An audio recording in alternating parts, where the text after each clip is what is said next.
The Islamic Republic of Iran. Iran erupted in celebration with the news of the Shah's departure. Motorists blared their horns. Pictures of the Shah were torn down and set on fire. Students and sheikhs sang songs in the streets.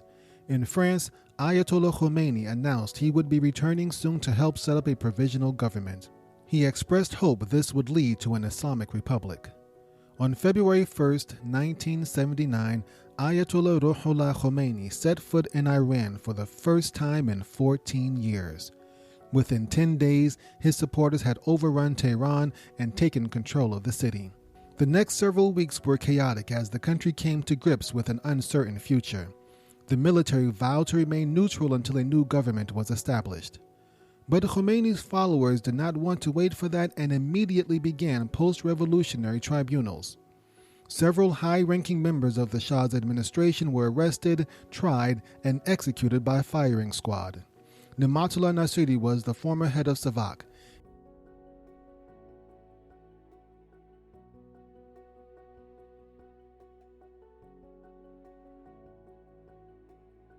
In an attempt to calm the unrest, the Shah fired Nasiri and made him ambassador to Pakistan. 5 months later, the Shah recalled Nasiri from Pakistan and arrested him for corruption. Nasiri was still in prison when the Shah left Iran and Khomeini's followers took over. Reza Naji and Amir Rahimi were both martial law governors during the uprising. They, along with Ni'matullah Nasiri, were executed by firing squad on February 15th. Nasser Mohaddam replaced Nasiri as head of Savak. He'd been on the job less than 3 months when the Shah left Iran. He was executed on March 11th. Amir Abbas Hoveyda was the former prime minister of Iran and suspected of writing the article criticizing Khomeini.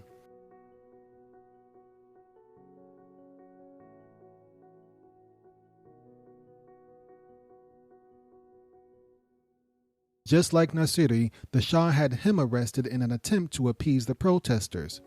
Hoveyda was still under house arrest when the Shah fled. Hoveyda was executed on April 7th. Hassan Pakrovan was also a former head of Savak but had long since retired by the time the uprisings began.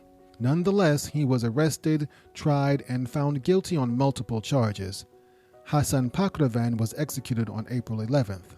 On March 31, 1979, the people of Iran took to the polls to choose their new government. 98.2% voted for an Islamic Republic. The next day, Iran announced the results to the world and that Ayatollah Khomeini was its first supreme leader.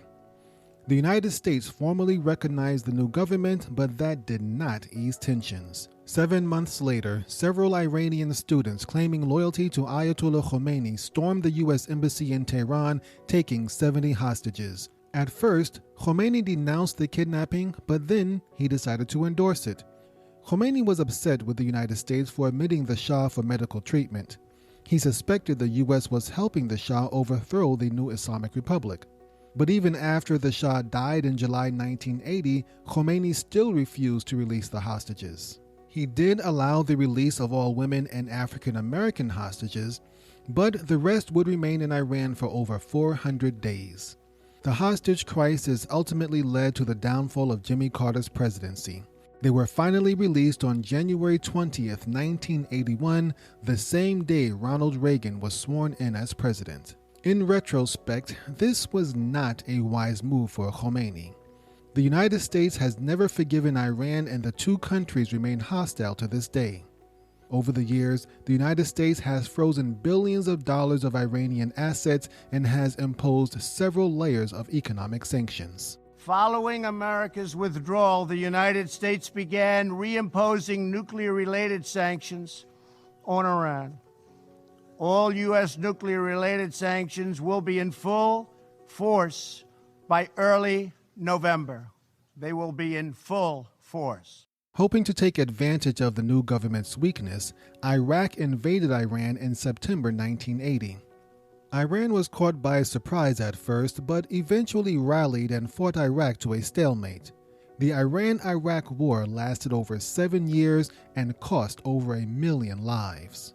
To fund his war machine, Iraqi President Saddam Hussein borrowed $14 billion from Kuwait. 2 years after the Iran-Iraq War ended, Saddam Hussein invaded Kuwait. Fearing a possible invasion of Saudi Arabia, President George H.W. Bush launched Operation Desert Shield. The United States has been at war in the region ever since.